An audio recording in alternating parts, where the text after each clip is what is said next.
Hey everyone, welcome to the Powersports Talk podcast, brought to you by Motovan. I'm your host, Éric Ménard. Each episode we bring you stories, insights, and conversation from across the powersports industry, from the people who live it to the brands that drive it.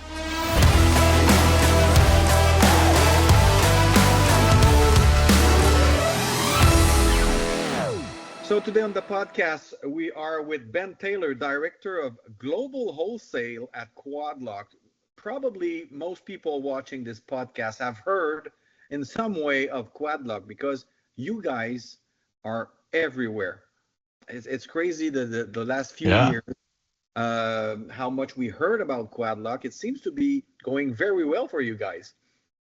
Yeah, thank you. Great to be here with you, Éric. I think it's from a small brand in Melbourne to a true global player. It's been a lot of fun, and the team we've got is really passionate, so it helps us to get the brand out there, and obviously with a consumer base that finds value in what we do, that makes it even easier. So yeah, it's been a good journey. So it started in 2011. It's just like these two guys that are looking for a way to have their phone on their bicycles. Is that it? That's right. Yeah. We had so our two founders, Rob and Chris, started the business in 2011. That's right. Chris actually was living up in Sydney a few years earlier.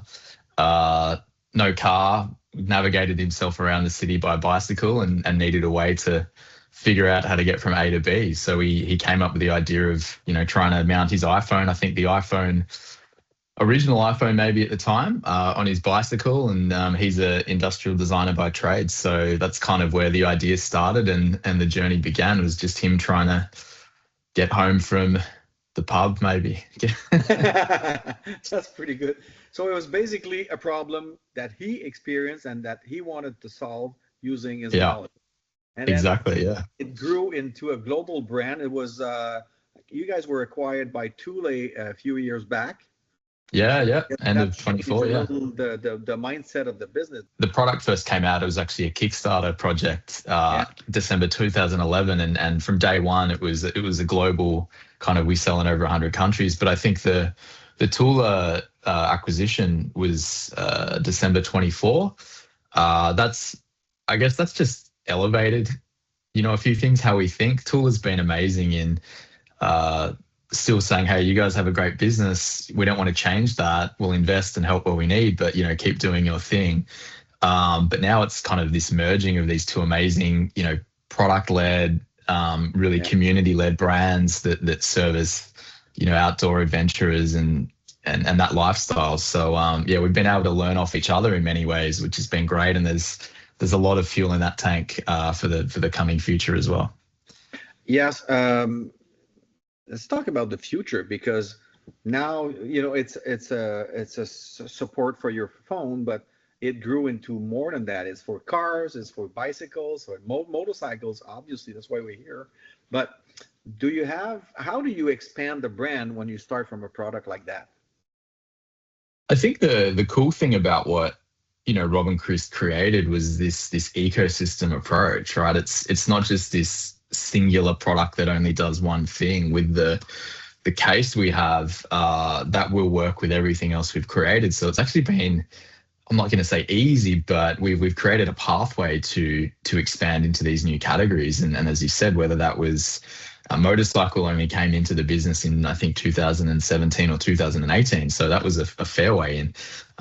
In the car, on boats, in planes and helicopters, there's been some cool expansion that we've had. But, we aren't content with just being what we are today. We want to become the go-to solution for, whether it's carry, protection, charging as well is a huge part of what we do for the end consumer in literally their everyday or every adventure, which is kind of the tagline that we've got as a brand.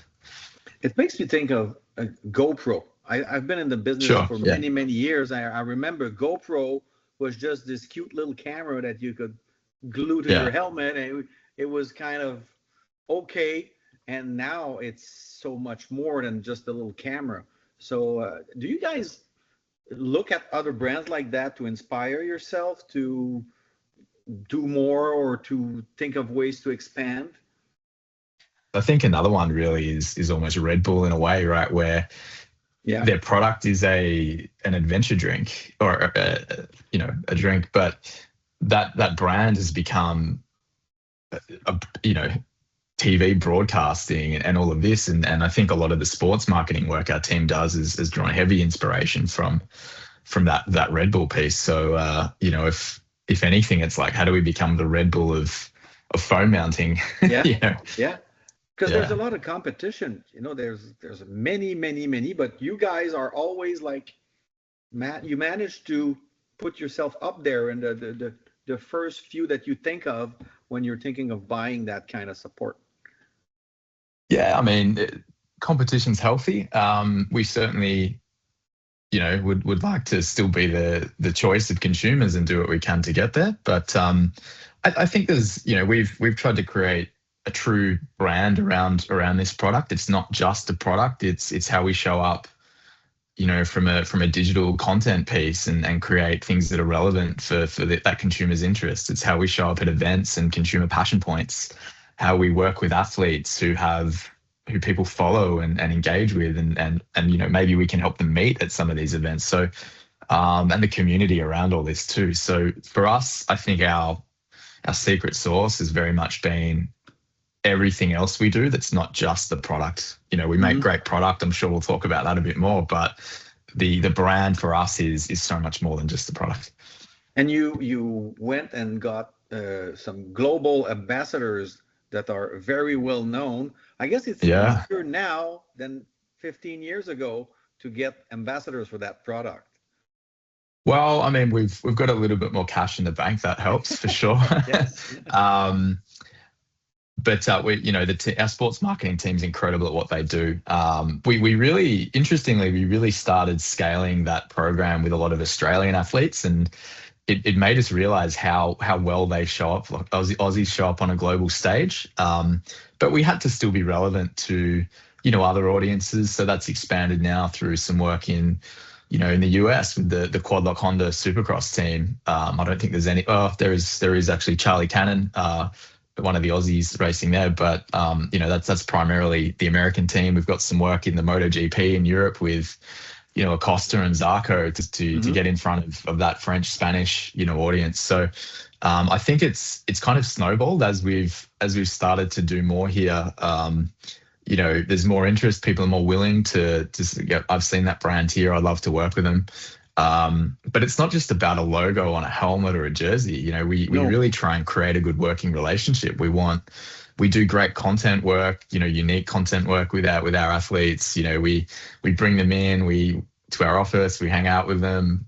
Chucky Sanders, who's won Dakar last year, unfortunately had that huge crash this year and broke his collarbone and still finished the race. What a crash.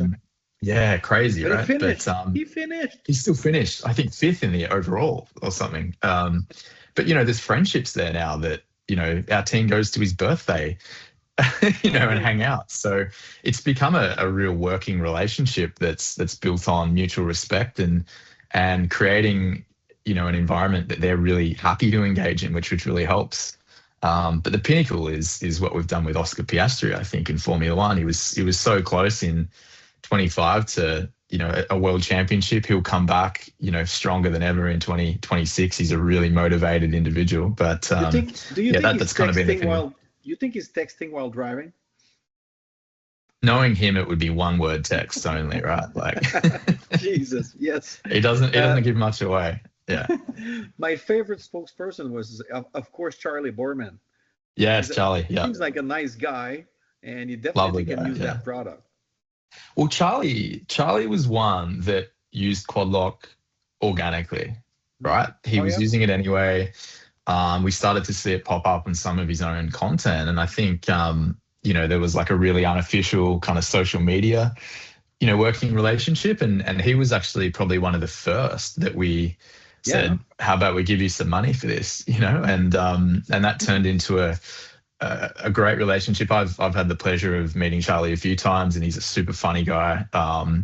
He's definitely got an on camera and off camera, personality, but yeah, he's been a great ambassador for us and many brands in that adventure space. The Long Way series in particular has done a ton for that world. We were lucky enough in the Long Way Up, the one where they started in Argentina and headed up to the US, where him and Ewan used Quadlock the whole way through that journey. So that was a great moment for us to be a key Great part exposure. of, that yeah. Let's talk about the product itself now. It's known for being secure and easy to use, but that's not always something easy to do, to have something secure and simple. How do you pull it off?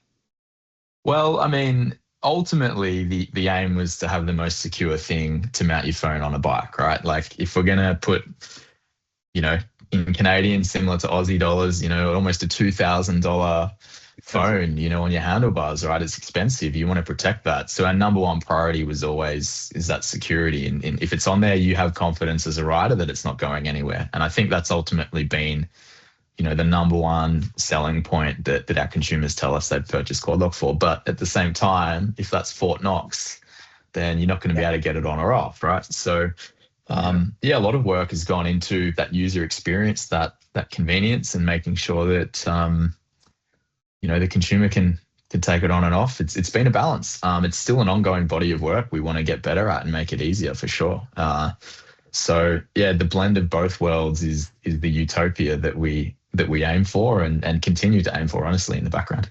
So in the R&D process, you of course have your own testing, but how much do you listen to the comments you get from the end users, the people that actually buy?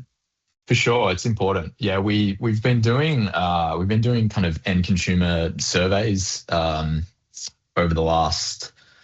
My marketing team will tell me I'm wrong, but probably maybe 7 or 8 years, and that's been a great data point for us to look at. A, what do they love about it? Like, why did they buy it? What do we double down on? B, what are the areas for improvement? And C, what else would they like to see from us? So that's been a starting point, but I guess we then, take that feedback, look at, what makes sense in a product roadmap strategically, commercially. And then as we get to the point where we've got something that's valid, we actually go and do user trials with our consumers as well. We give it to those that are engaged, that maybe whether you're a motorcyclist, a cyclist, a runner, whatever that may be, we'll try and give it to you and get that real-time feedback and tweak and adjust and hopefully bring something to market that can, resonate with a true global audience. And what are the difference in terms of needs for instance, a motorcycle rider versus a bicycle rider or a car driver? Yeah. I guess the vibration is different. Vibration's a big one for sure in motorcycle. Vibration, the engines in the motorcycles obviously shake a lot, right? And that's creating, actually it's the high frequency engine vibrations that we found to be a challenge, which is where the vibration dampener was born from. But it's the vibration profiles is a big one. The mounting positioning, you've got different, I guess, cockpits that you're working with in these environments that have different, not only mounting points that we can attach to, but also the viewing angle may be different. If you're a cyclist, you might be, more head down. If you're a motorcyclist, you're not head down, right? You need to depends on what you're riding. Well, for sure, right? But yeah, it depends on the bike. It depends on the user's preference. We've also got different charging options too, and that's going to come down to the power source we can get access to. As an example, on a push bike and an e-bike, maybe we can plug into the battery or the drive system. On a motorcycle, we've got more options. Again, there might be a factory fitted USB port. There might be, into the ignition, into the SAE. So there's a number of ways we would do that. So it really just comes down to having, I think for us, enough options that we can service the breadth of the market, which is why we have, maybe 14, 15 mounts in a motorcycle sense to cover all the bikes out there. Yeah. What's the biggest category? Is it cars or motorcycles or bicycle? Who do you sell most to?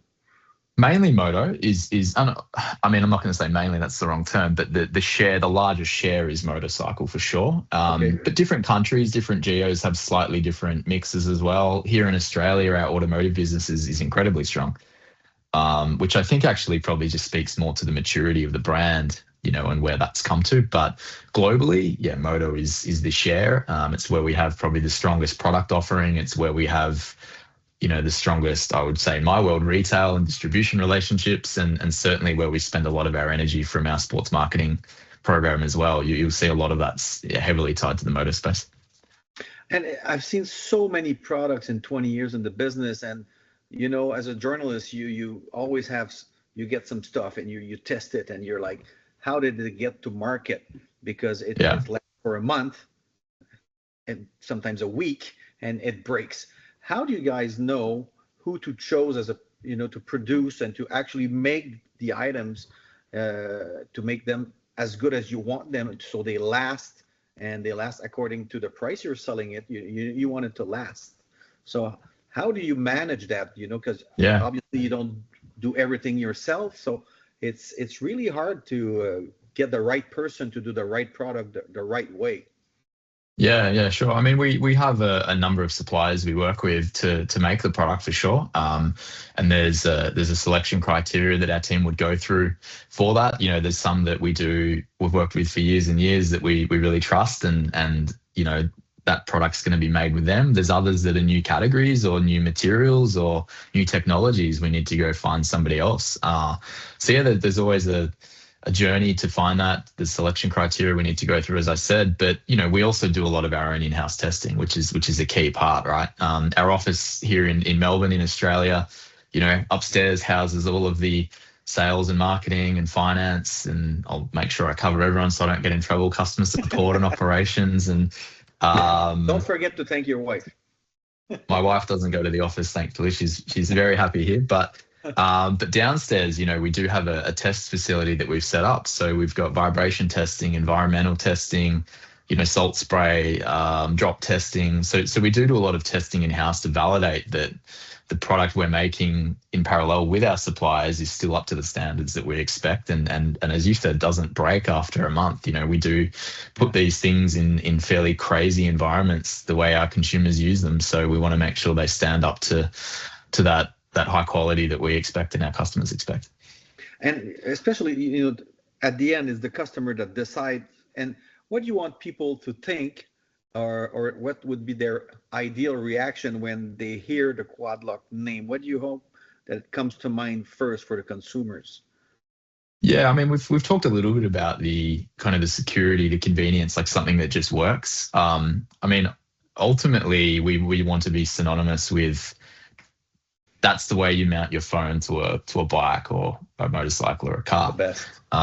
Yeah, like the verb, or become the verb almost, has kind of been the view. I often hear, I might be in at an event and you see people kind of walk past your booth or your setup, and whilst they may not come and engage, they'll say to their friend, "Oh, have you seen that? That's the one. That's how you mount your phone, that one." So we've kind of, and they do that twist, the twist lock, which we've got, which is cool. So they've seen ads, they've seen content. It's like that logo equals this. It's been an interesting thing to observe for sure. So people have kind of put two and two together there. But I think over time, I said it before, we don't want to just be the phone mount. How do we become the best solution for your everyday, your every adventure, whether it's carrying, protection, charging? Like, there's ideas we've got in the pipeline to improve this further. And I think that's the power of this brand and the product we have, is that we're able to keep expanding with relevance, in those spaces. It must be fun for you as a director of Global Wholesale to have such a good item that's well known, and now you have, well, it's fun, but it's a challenge at the same time, I guess, because what do you do now? What's next for you in the next 5 years? How do you expand? How do you work this? Yeah. Oh, look, I mean, myself and our global sales team, if you had a bad product and a bad brand, it would not be fun. and we're very grateful that our product team, our marketing team have been able to do a lot of that heavy lifting for us. And we're not necessarily trying to sell people the idea anymore. It's like, honestly, one of our biggest challenges is how do we make sure there's enough product still on the shelf, and that's been, an amazing opportunity to take for the team. But ongoing, we have a few things, I guess. There's, I've never truly felt like we've reached the ceiling. I've been doing this for 10 years with Quadlock, and I've never had that feeling personally. I think there's always new categories and new geographies that we can expand into that are on our roadmaps. Right now we're expanding into Latin America a little bit further, as an example. We're expanding into other parts of Asia. These are untapped for the brand. But from a product side, there's a good roadmap. We've got some good long-term projects we're working on that we're really excited by, and there's a relationship with Tula too. We've got some projects we can mutually work on. We've just released a backpack with them weeks ago, so there's opportunity in a lot of areas, and one of the challenges is like focusing in on the best, biggest ones without getting too distracted. You have to select. Yeah. Narrowing the focus. It's actually been a huge strategic focus for the leadership of the business, for sure. And what's like a month work for you? Would you stay in Australia all the time, or you travel all the time? It would depend on the month. Yeah, it would depend on the month. I think, depending on what's going on in the world, we might have events, whether it's an industry event. So, the EICMA event in Milan in November is a huge one for our team. We'll almost get the whole team together in Italy at that event. We were staying in the same hotel as the Paladinos last year, the owners of the Motovan, which is cool. There might be MotoGPs or Supercrosses or Formula One. So, we'll for me, if I'm traveling or my team's traveling, we'll use those as moments to piggyback off, to either get our team together, to get closer to our customers, etc. But in a quieter month, a lot of online conversations with teams, customers, trying to make sure that we're delivering the best product and experience to our business partners and ultimately their consumers, every day of the year. So it's never dull. It's never the same. Trying to balance work and family is always a joy. But I love it. It's definitely not a standard 9-to-5 office job, that's for sure. It's not a boring job, that's for sure. No. It's great, and it's great industries we work in, right? Like, the motorcycle industry is super fun. I love the passion of that community. I feel sorry for them. Yeah, right.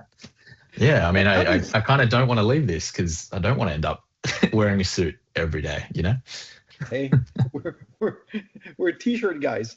That's it. How do you go about selecting distributors for countries, like selecting Motovan? I guess you need somebody that has the power to distribute your product, but I guess it's more than that. Yeah, I mean, there's a few things I try and look for. I guess, scale is definitely one. Like, can we, how much of a market is being covered? Are they a trusted supplier for a dealer base? What's the brand portfolio that exists? So, can we piggyback off that from a brand alignment, a convenience play? What's the sales team look like? How well do they operate? What are their relationships, their merchandising capabilities, their education focus? There's a lot of things we look at for sure. Canada's really strong, honestly. There's there's actually a select few really good distributors in that marketplace. But, Motovan was one that we instantly connected with. I think it was back in 2022, plus or minus 1 year. But connected with really, really quickly. The sales team is incredibly engaged in the product, and I know our team has definitely said that some of the best, sales engagement we have is and training sessions are with the Motovan crew. So there's a few things, but I want it to be fun. Like, I want to enjoy our relationships too. I don't want our team to feel like it's a chore going to work. So the commercial outcome is incredibly important, but enjoying what we do is a big part of it as well. Yeah. I guess it's your Australian nature also to have fun. Yeah, we've got to balance that. We've got to balance that. Well, But, I Australians built and the team. Canadians, they do get along very well We usually. do. We do. There are a lot of us in Canada, like at your ski resorts and managing the chairlifts or maybe not rocking up to work for the chairlifts after a big night, I'm sure. But yeah, very similar, I guess, personalities, ways of thinking. But I think it's been fun for us doing this thing from Australia. But we've had to grow the team too. So building teams in the US and Europe and the UK and trying to still have that energy has been I'm not going to say a challenge, but it's been something I've tried to look for in the team that we've brought in. So I know my guys that look after North America from Southern California and Texas have really gelled with that kind of Australian energy and way of working. And whilst we drive them mad probably with some of the sayings or or accents or whatnot, they've embraced that wholeheartedly. It's been great to have them on the journey too. And I guess you have to adjust also to, you don't sell the products the same way in different countries, I guess. So how do you go about adapting to each market? That must be complicated being a global brand now. There's a few things, yeah. I mean, we're very much an omni-channel brand, so we're balancing e-commerce into wholesale distribution across multiple categories. So that might be, we've got our motorcycle distribution, our cycle distribution, our automotive distribution.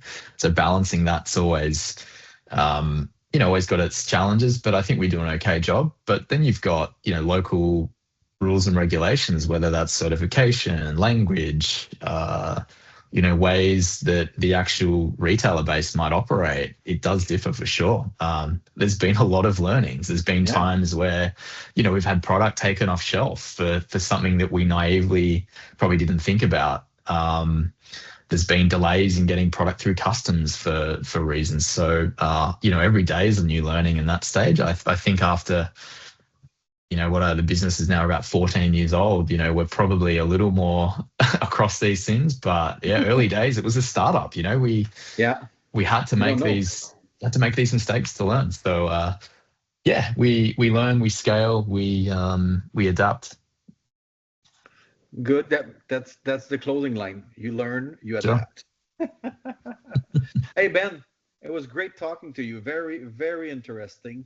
I hope you had a good time. Thank you for your time. Yeah, thank you. It's early for you, so my day's over. It's 4:30 here. But, time for the wine. You're at the beginning of your last work day of the week. Yes. So have fun, enjoy. Thank you for your time, and good success for thank you. The rest of the year for Quadlock and many years to come. I'm sure. Yeah, thank you. It's been a lot of fun. Yeah, no, I appreciate you having me on. Cheers. Thank you so much. Thanks. Take care.